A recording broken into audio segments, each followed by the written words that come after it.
Это был печальный день для семьи мистера Дэвида Миллера, когда друзья семьи и соседи собрались, чтобы проститься с хорошим человеком. Они были шокированы, когда к его гробу подошел волк и укусил его за шею причин. Поведение волка шокирует еще больше. Мистер Дэвид Миллер – пожилой мужчина, живущий в Маколе, Айдахо. Он вырос в этом городе, он почти никогда не покидал его. Кроме случая, когда поступил на военную службу. После нескольких лет службы он ушел в отставку и живет один в этом городе. Мистер Миллер живет на окраине города и всегда сидит по вечерам на своем крыльце, наблюдая за закатом. Дэвид любит уединение, он добр к своим соседям, но никогда не позволял им слишком сближаться с собой. Его единственным компаньоном был маленький волк по имени Уильямс, который жил у обочины дороги. Старик ласково называл его Уильямсом, тот любил забегать к нему в гости. Мистер Дэвид рассказывал ему истории о сражениях со времен своей военной службы. Дэвид был врачом, он помогал выносить раненых солдат с поля боя и оказывал им неотложную помощь после почти всей жизни, проведенной на войне и в тяжелой службе. Он вернулся домой на пенсию, но ему не хватало захватывающих сцен на поле боя. Старик вел тихую жизнь с простыми привычками. Он вставал на прогулку утром, пил утренний чай, а затем проводил день, читая на своем крыльце. В некоторые дни он выходил пообщаться с соседями, другие просто сидел, наблюдая, как идет время. Люди знали, что он тихий человек и редко беспокоили его. Наша история начинается с распространенных в городе слухов. Некоторые люди говорили о волках, бродящих в близлежащем лесу. Дэвид тоже слышал эти слухи и решил держаться подальше от лица. Он не боялся, но не хотел конфликтовать с волками или волчьими браконьерами. Он был слишком слаб, чтобы убежать, если это случится, поэтому он не хотел рисковать. В конце концов, он очень доволен, сидя на своем крыльце. Старик считал, что вся жизнь, включая диких животных, должна охраняться. Когда некоторые его соседи решили охотиться на волков ради собственной безопасности, он не поддержал их решение и ясно выразил свое мнение. К сожалению, они не послушали его и продолжили поиски. Однажды вечером мистер Миллер сидел на своем крыльце и услышал какой-то шорох в своем сарае.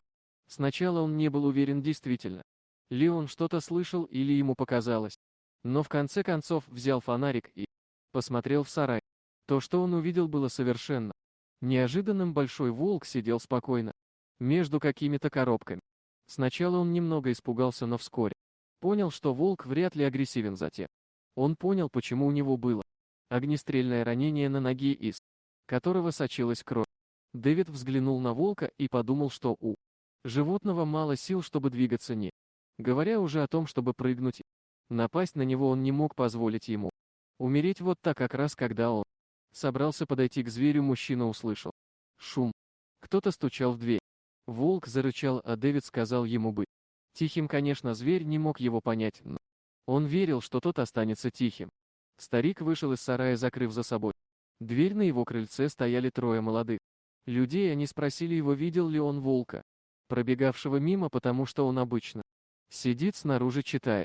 Мистер Миллер ответил, что был занят дома и ничего подозрительного не видел. Он позволил молодым людям продолжить поиски. Старик осторожно открыл дверь, обнаружил волка там, где оставил. Подойдя ближе, он увидел, что волк неподвижен, тяжело дышит и болезненно скулит. Казалось, он понимал, что человек хочет помочь ему. Бывший доктор осмотрел его ногу, извлек пулю и перевязал рану чистым бинтом. В последующие несколько дней он кормил волка в сарае, лечи рану. За эти дни они установили глубокую связь. Теперь мистер Миллер ночью сидел с волком, поглаживая его, чтобы убедиться в его комфорте. Он был осторожен, чтобы соседи не увидели зверя. Для человека, который любит уединение, это было несложно. Однажды ночью волк почувствовал достаточно сил, чтобы ходить. Мистер Миллер отвел его в лес и отпустил. Хищник заколебался, а затем убежал. Их история была лишь кратким эпизодом их жизни, но вскоре произошло нечто большее. Каждые несколько недель они встречались ночью в сарае старика, где тот кормил волка. Со временем его визиты становились менее частыми, но встречи никогда полностью не прекращались. Старый Дэвид знал, что жизнь вернулась в прежнее русло и считал, что так Должно быть, мистер Миллер обычно покупал все сам и в одно спокойное утро спустя.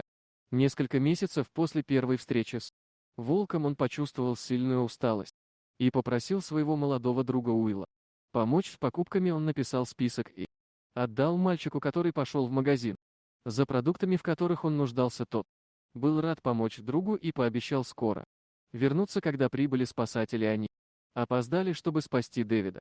Мужчина больше не дышал, когда его доставили в местную больницу. Он был признан мертвым. Весь город был опечален известием о смерти старика Дэвида, хотя большую часть времени он был одиночкой. Он был стабильной фигурой в общине. Он был дружелюбен ко многим людям во многих случаях, и в день его похорон семья и друзья собрались, чтобы отдать последнюю дань мистеру Миллеру. Когда читалось надгробное слово, гроб был установлен перед ним, и вдруг произошло нечто невероятное. Из ниоткуда в церковь вбежал волк и побежал к гробу. Он не тянул и не тащил мужчину, просто стоял неподвижно около минуты и укусил его клыками. После этого он отпустил старого Дэвида и убежал обратно в лес. Трудно поверить, что его семья захотела узнать, что произошло. Сбитый с толку доктор объяснил, что волк укусил его, чтобы облегчить удушье старика и спас ему жизнь. Когда волк укусил старика за горло, его дыхательные пути были открыты. Мистер Миллер не умер, он испытывал анафилактический шок. Того утра он съел французский тост с пшеничными отрубями. У него была сильная аллергическая реакция, которая закрыла дыхательные пути и заставила его казаться мертвым. Очевидно, маленький Уилл не знал о его аллергии. В последний раз, когда он ходил в супермаркет, он принес ему белый хлеб.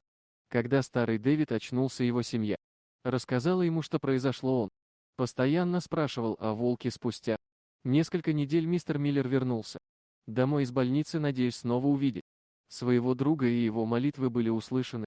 В тихую ночь он увидел, как волк смотрит на него с крыльца. В темноте он бросился к волку и обнял своего верного друга, благодаря его за спасение жизни. Животное нежно лизнуло лицо человека.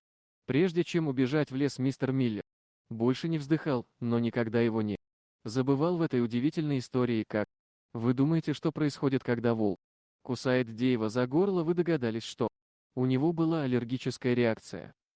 Дорогие друзья, если вам понравилось видео, поставьте лайк, а также подписывайтесь на канал, где найдете еще много интересного.